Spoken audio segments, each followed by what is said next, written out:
Let's go over 5 indicators that are future specific. The 5 that actually belong on a futures chart, what each one tells you in specific environments, and how they may work together. If you're trading ES or NQ and you're not using any one of these 5, there's context that you might be missing every single day. Now let's start off with VWAP. Some may argue that VWAP is not optional in futures. Now VWAP is the average price weighted by volume for the session. In ES and NQ, VWAP is the line that separates bullish and bearish intraday bias. Price above VWAP tells you that buyers are in control, and price below VWAP tells you that sellers are. You can also use something called anchored VWAP. You can anchor it to a major swing low or high instead of letting it reset every single session like the one we have here in yellow. What I like to do is I like to anchor mine to the Sunday Globex Open. Let's do that here. You can see it as this blue line.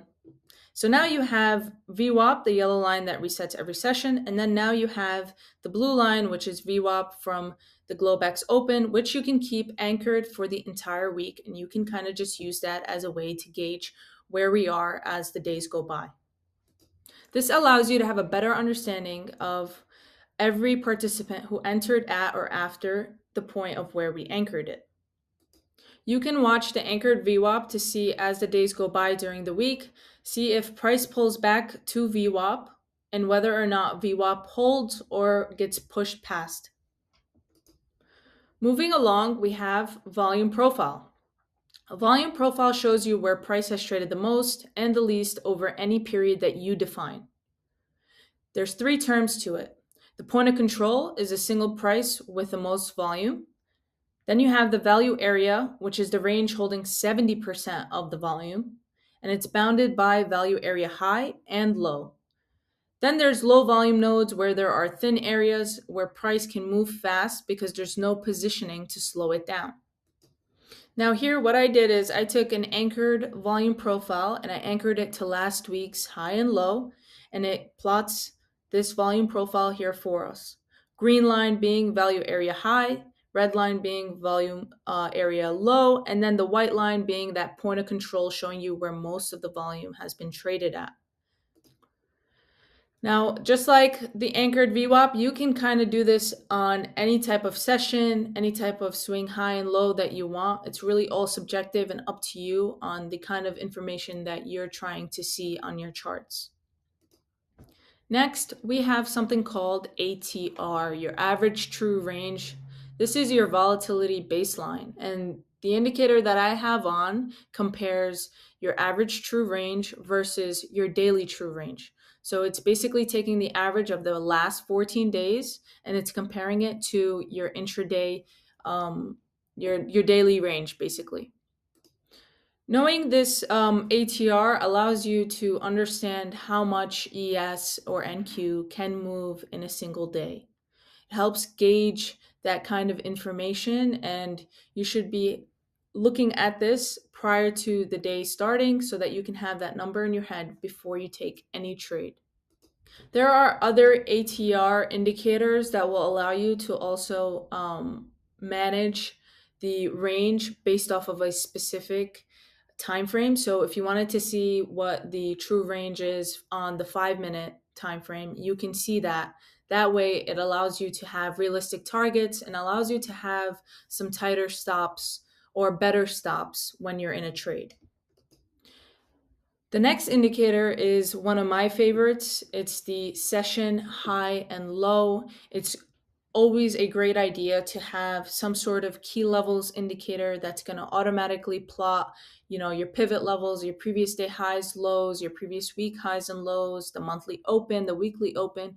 These are all levels that you should be 1000% aware of on a day-to-day basis. These are the most referenced institutional points in the market. It's always just great to have them there as a visual as well. You can use these to help you with your entries, your exits, your stop losses, where you might want to take partials. This helps you fill in the blanks where you might otherwise be wondering, why did we reject from so-and-so area? For example, if you didn't have this indicator turned on, then how would you know that where we rejected from was the monthly open? You wouldn't have. Next, we have the multi-time frame EMA stack. Now, a lot of people like to stack these EMAs. Specifically, people like to look at the 9, the 21, and the 50 EMA. For the most part, this is a momentum read, not a signal generator. When all three are aligned and spreading, the trend has conviction and trend following setups outperform. But when they're compressed or crossing, you're in chop and some sort of mean reversion. Watching the stack compress and then begin to spread tells you a directional move is starting before it's obvious from price alone. Especially useful around the session character shifts in ES and NQ between the open, the midday grind, and the afternoon push. If price is above the 9 but below the 50, you don't have alignment. Manage that as a range and not necessarily as a trend, which should tell you that you should have tighter targets and quicker exits. Me personally, I love to use the 9 EMA on shorter time frames, specifically the 5-minute time frame when there is a trend day. When there's a trend day, the 9 EMA is your friend. You can use the 9 EMA as a way to wait for a retest, and then you can get into a position and ride that momentum up or down depending on which way the trend is.